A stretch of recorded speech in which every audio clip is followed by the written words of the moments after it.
We are going to solve a practice set of con-based reasoning. Here is our set. A, B, C, D, E, F, G are consecutive integers, not necessarily in that order. मेरे को 7 consecutive integers लेने के हैं, such that the lowest is greater than 50 and highest is less than 60. तो मेरे को जो सबसे छोटा नंबर लेने का है वो 50 से बड़ा है, बिकॉज मेरे को इंटीजर्स बोले गए हैं, तो 50 से जस्ट बड़ा नंबर हो जाएगा 51। और जो हाईएस्ट है वो 60 से छोटा है, तो जो सबसे बड़ा नंबर मैं ले सकता हूँ दैट इज 59। तो ये मेरा सेट ऑफ रेंज बन जाएगा जिसके बीच में मेरे को नंबर लेने के हैं। तो देखिए, यहां से मैं दो अप्रोचेस से सोच सकता हूँ। एक है कि मैं वेरिएबल लेट कर लूं कि x+1, x+2 and so on till x+6 7 consecutive integers हो जाएंगे। या मैं ऐसे सोच लूं, बिकॉज मेरे को 7 नंबर्स लेने के हैं, तो एक सेट ऑफ पेयर बनेगा 51 से 57 वाला। एक सेट बन सकता है 52 से 58 वाला, और एक सेट बन सकता है 53 से 59 वाला।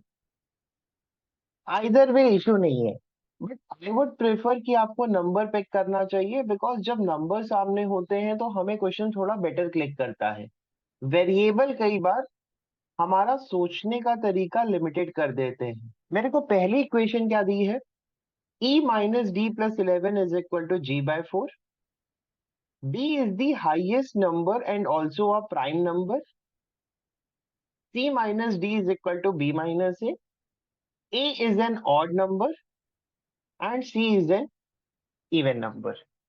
तो हम जरा ये देख लेते हैं कि हमें क्या क्या चीजें यूज करनी है इस क्वेश्चन में। तो देखिए, इस क्वेश्चन में जो मेनली यूज हो रहे हैं कॉन्सेप्ट वो है डिविजिबिलिटी और ऑड इवन नंबर्स का यूज कैसे करने का है। देखिए, जब आप पहला इक्वेशन पढ़ते हो e-d+11 is equal to g/4, तो जैसे ही आप g/4 पढ़ते हो तो आपको क्या क्लिक करना चाहिए कि as e-d+11 is equal to g/4। तो मेरे को क्या सोचना का है कि e एक इंटीजर है, d एक इंटीजर है, 11 भी एक इंटीजर है।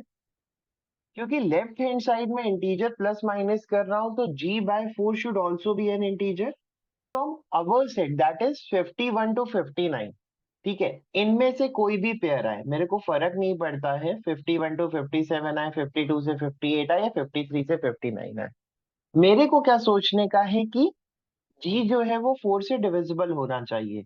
ओके, और ऐसा नंबर जो 51 से 59 के बीच में है दैट इज 52 एंड 56। सिर्फ ये दो नंबर हैं जो 4 से डिविजिबल होते हैं। ओके, तो इस तरह से आप डिविजिबिलिटी को रीजनिंग में यूज करते हो। आप ये देखते हो कि जब आप 4 से डिवाइड करो तो मेरे को इंटीजर मिलना चाहिए, तो g/4 को इंटीजर बनाने के लिए मेरे को ये सोचना पड़ेगा कि g should be a multiple of 4। b is the highest number and also a prime number. देखो, मेरे को दिया है b इज मैक्सिमम, ठीक है, और b क्या है? एक प्राइम नंबर भी है। तो अगर मैं यहां से अपने सेट सोचूं 51 to 57, 5 + 7 12, अगर मेरे को डिविजिबिलिटी चेक करने की है कि प्राइम होगा या नहीं, तो सबसे इजी होती है 2 और 3 की डिविजिबिलिटी चेक करना। तो मेरे को पता है 51 से 57 में 57 सबसे बड़ा नंबर है, लेकिन जब मैं 57 को चेक करूंगा तो ये 3 से डिवाइड हो जाता है, बिकॉज 5 + 7 इज 12 और sum of digit is divisible by 3। तो इसका मतलब है ये सेट नंबर मेरे लिए काम नहीं आएगा। ओके, 58 तो खुद ही इवन है, तो ये सेट भी काम नहीं आएगा, बिकॉज मेरे को एक चीज समझ में आई कि 58 कभी भी प्राइम नहीं हो सकता, और highest number is a prime number. तो जो मेरे को रेंज मिलेगी दैट इज 53 to 59। तो आप बोल दो कि सबसे छोटा नंबर होगा 53, फिर 54, 55, 56, 57, 58 और 59, जिसमें 59 में किसको देने वाला हूँ? बी को।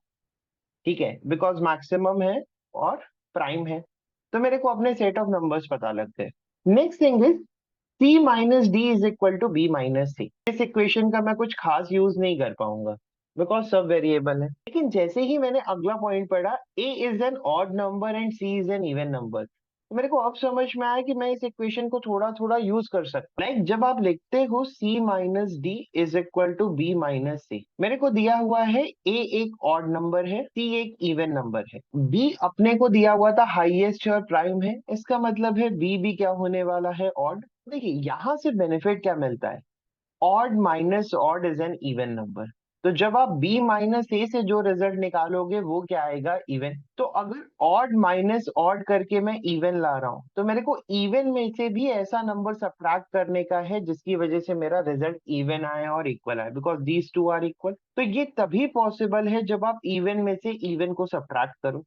तो इसका मतलब है डी भी एक इवन नंबर होना चाहिए। इससे बेनिफिट क्या मिलता है, इससे आपको बेनिफिट ये मिलता है कि आप अब इवन नंबर्स पे फोकस करोगे कि मेरे को सी और डी को इवन नंबर बनाने का है और बी माइनस ए को, बी और ए को ऑड नंबर बनाने का है। एक ज्यादा बेटर वे क्या हो जाएगा कि अगर आप थोड़ा सेट ऑफ रेंज के बारे में सोचोगे तो थोड़ा कंपैरेटिवली बेटर रिजल्ट मिलेगा। देखिए बी ऑड ए ऑड, यहां से मैं ये सोच सकता हूं कि देखो अगर मैं ये भी पता कर लूं कि सी डी से बड़ा होगा या छोटा तो थोड़ा सा और बेटर रिजल्ट आ सकता है।